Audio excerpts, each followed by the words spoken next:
ลึงแก่นเมืองนาบ้านเมืองตั้งเป็นถิ่นฐานแต่ละบ้านสวยงามเทนามีบ่อนท่องเที่ยวให้แขกเที่ยวสมไปมาทับนกบัวทับนกเอ็นนั่นนะสวยงามเทนาเมืองนั้นของเฮาเมื่อได้มาเห็นใจตื่นเต้นเห็นสาวเมืองนั้นได้เห็นสาวงามแต่ละบ้านน้องกะว่ามางามแท้เจ้าสาวบ้านโดนตูมสีบุญเมืองคนหินนาเราบ้านป่าไผ่นาฝ่ายสาวเจ้ามาเห็นน้องสาวอยากได้เป็นแฟนสาวคาลีพาหยวกพาดีโป่งโดงน้องงามสูงส่งพาบงไออยากควงแขนไว้ห้อยน้ำอักน้ำเมืองที่ฟังใจเน่น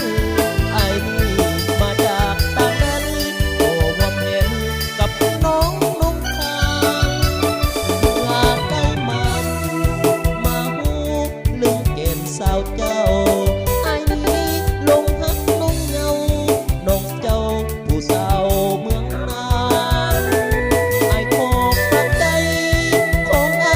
ได้บ่ลงคันไอนี่บ่ลืมตาหวานผู้สาวเมืองนั้นฟังใจไออยู่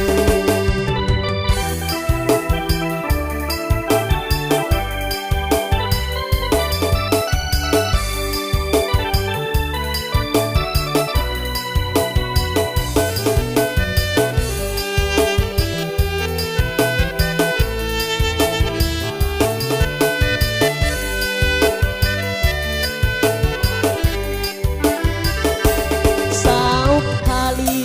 พาหยวกพาดีโป่งโดงน้องงามสูงส่งพระบงไออยากควงแขนไว้ห้อยน้ำอักน้ำเมืองที่ฟังใจเน่นไอนี่มาจากต่างแดนโอ้ว่าเห็นกับน้องนุ่งขาวเมื่อได้มาอยู่มาหูลืมเกณฑ์สาวเจ้าไอนี้ลงหักลงเงาน้องเจ้าผู้สาวเมืองนั้นไอขอปักใจของไอได้บ่นงคันไอนี้บ่ลืมสาวอันผู้สาวเมืองนั้น